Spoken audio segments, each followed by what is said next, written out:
Faber. Another rap, a whisper, and a long waiting. Then, after a minute, a small light flickered inside Faber's small house. After another pause, the back door opened. They stood looking at each other in the half-light, Faber and Montag, as if each did not believe in the other's existence. Then Faber moved and put out his hand, and grabbed Montag and moved him in and sat him down, and went back and stood in the door listening. The sirens were wailing off in the morning distance. He came in and shut the door. Montag said, "I've been a fool all down the line.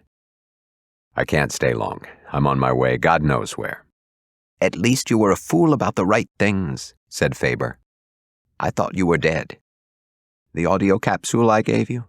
"Burned." "I heard the captain talking to you, and suddenly there was nothing. I almost came out looking for you." "The captain's dead. He found the audio capsule, he heard your voice, he was going to trace it. I killed him with the flamethrower." Faber sat down and did not speak for a time. "My God, how did this happen?" said Montag. "It was only the other night everything was fine, and the next thing I know I'm drowning. How many times can a man go down and still be alive? I can't breathe. There's Beatty dead, and he was my friend once. And there's Millie gone. I thought she was my wife, but now I don't know. And the house all burnt. And my job gone, and myself on the run, and I planted a book in a fireman's house on the way. Good Christ, the things I've done in a single week." "You did what you had to do. It was coming on for a long time." "Yes, I believe that. If there's nothing else I believe, it saved itself up to happen. I could feel it for a long time. I was saving something up. I went around doing one thing and feeling another. God, it was all there. It's a wonder it didn't show on me, like fat. And now here I am messing up your life too. They might follow me here." "I feel alive for the first time in years," said Faber. "I feel I'm doing what I should have done a lifetime ago. For a little while, I'm not afraid. Maybe it's because I'm doing the right thing at last. Maybe it's because I've done a rash thing and don't want to look the coward to you. I suppose I'll have to do even more violent things, exposing myself so I won't fall down on the job and turn scared again. What are your plans?" "To keep running." "You know the war's on?" "I heard." "God, isn't it funny?" said the old man. "It seems so remote, because we have our own troubles." "I haven't had time to think." Montag drew out $100. "I want this to stay with you. Use it any way that'll help when I'm gone." "But I might be dead by noon. Use this." Faber nodded. "You'd better head for the river if you can. Follow along it. And if you hit the old railroad lines going out into the country, follow them. Even though practically everything's airborne these days and most of the tracks are abandoned, the rails are still there, rusting. I've heard there are still hobo camps all across the country, here and there. Walking camps, they call them.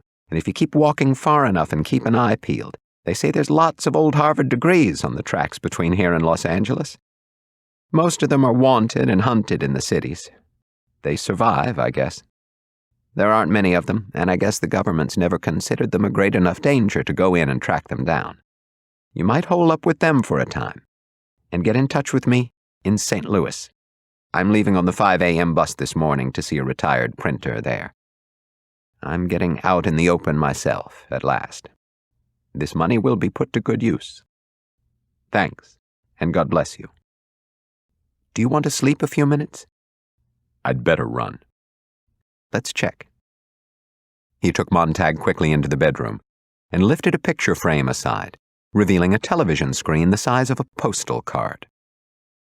"I always wanted something very small, something I could walk to, something I could blot out with the palm of my hand if necessary.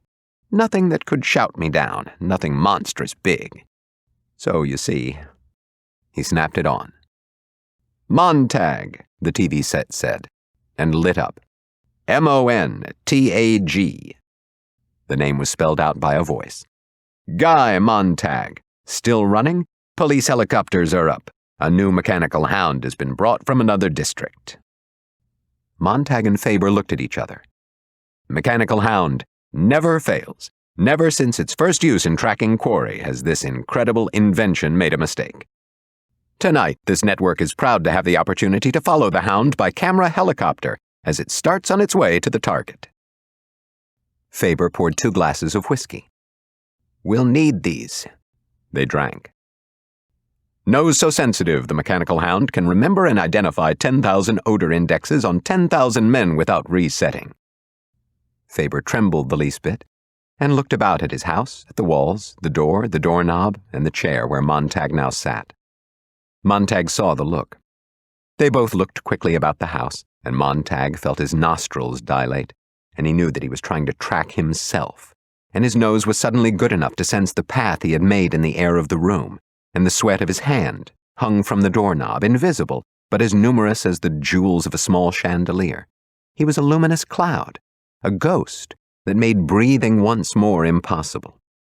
He saw Faber stop up his own breath for fear of drawing that ghost into his own body, perhaps, being contaminated with the phantom exhalations and odors of a running man.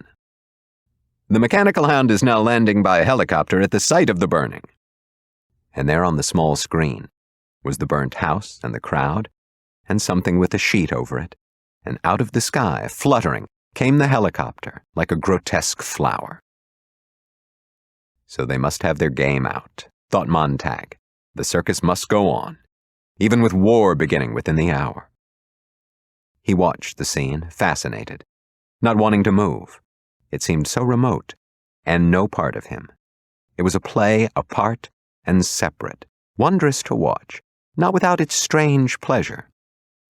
That's all for me, he thought. That's all taking place just for me, by God. If he wished, he could linger here in comfort and follow the entire hunt on through its swift phases, down alleys, across streets, over empty running avenues, crossing lots and playgrounds, with pauses here or there for the necessary commercials, up other alleys to the burning house of Mr. and Mrs. Black, and so on, finally to this house, with Faber and himself seated drinking, while the electric hound snuffed down the last trail, silent as a drift of death itself, skidding to a halt outside that window there. Then, if he wished, Montag might rise, walk to the window, keep one eye on the TV screen, open the window, lean out, look back, and see himself dramatized, described, made over, standing there, limned in the bright small television screen from outside. A drama, to be watched objectively, knowing that in other parlors he was large as life, in full color, dimensionally perfect, and if he kept his eye peeled quickly, he would see himself an instant before oblivion being punctured for the benefit of how many civilian parlor sitters who had been wakened from sleep a few minutes ago by the frantic sirening of their living room walls to come watch the big game, the hunt, the one-man carnival. Would he have time for a speech? As the hound seized him in view of 10 or 20 or 30 million people, mightn't he sum up his entire life in the last week in one single phrase or a word that would stay with them long after the hound had turned, clenching him in its metal plier jaws, and trotted off in darkness, while the camera remained stationary, watching the creature dwindle in the distance, a splendid fade-out? What could he say in a single word, a few words, that would sear all their faces and wake them up? "There," whispered Faber. Out of a helicopter glided something that was not machine, not animal, not dead, not alive, glowing with a pale green luminosity. It stood near the smoking ruins of Montag's house, and the men brought his discarded flamethrower to it and put it down under the muzzle of the hound. There was a whirring, clicking, humming. Montag shook his head and got up and drank the rest of his drink. "It's time. I'm sorry about this." "About what? Me? My house? I deserve everything. Run, for God's sake. Perhaps I can delay them here." "Wait. There's no use you being discovered. When I leave, burn the spread of this bed that I touched. Burn the chair in the living room, in your room, and your wall incinerator. Wipe down the furniture with alcohol, wipe the doorknobs, burn the throw rug in the parlor.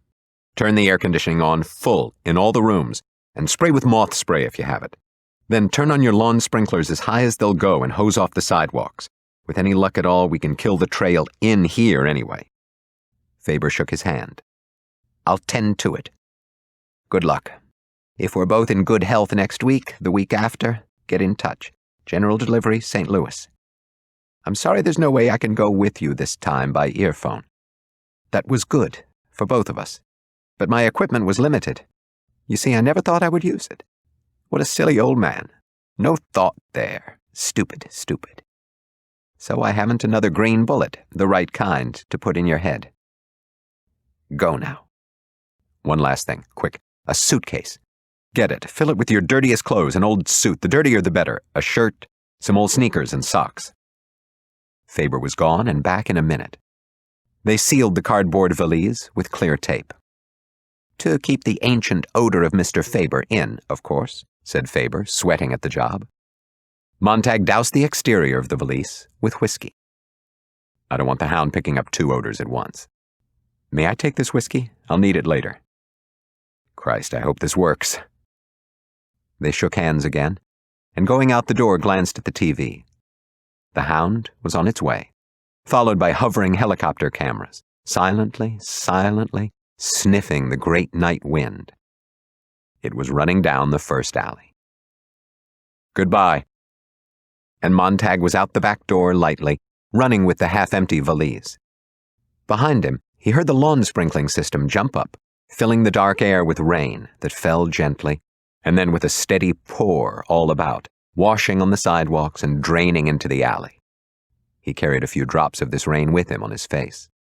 He thought he heard the old man call goodbye, but wasn't certain. He ran very fast away from the house down toward the river.